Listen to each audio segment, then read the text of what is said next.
చదువుకున్నటువంటి ఆ పై భాగంలోనే ప్రియులారా మనం చదువుకుంటే అక్కడ ఒక కవనస్తుడు యేసు ప్రభు దగ్గరకు వచ్చి నిత్య జీవమునకు వెళ్ళడానికి నేనేమంచి చేయాలి అని అన్నాడు.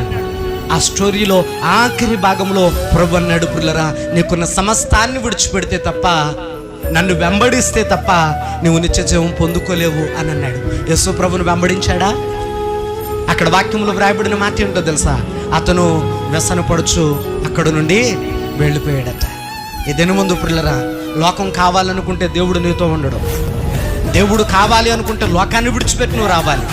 ఒకవేళ లోకమే కావాలి నీకు అనుకుంటే దేవుడు నిన్ను లోకానికి విడిచిపెట్టేస్తాడు.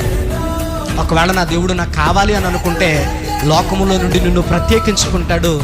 లోకములో నుండి నిన్ను ప్రత్యేకించుకుని ఆయన తన బలిష్టమైన రెక్కల క్రింద కోడి తన పిల్లలను కాపాడిన మాదిరిగా నిన్ను కాపాడుకుంటాడు.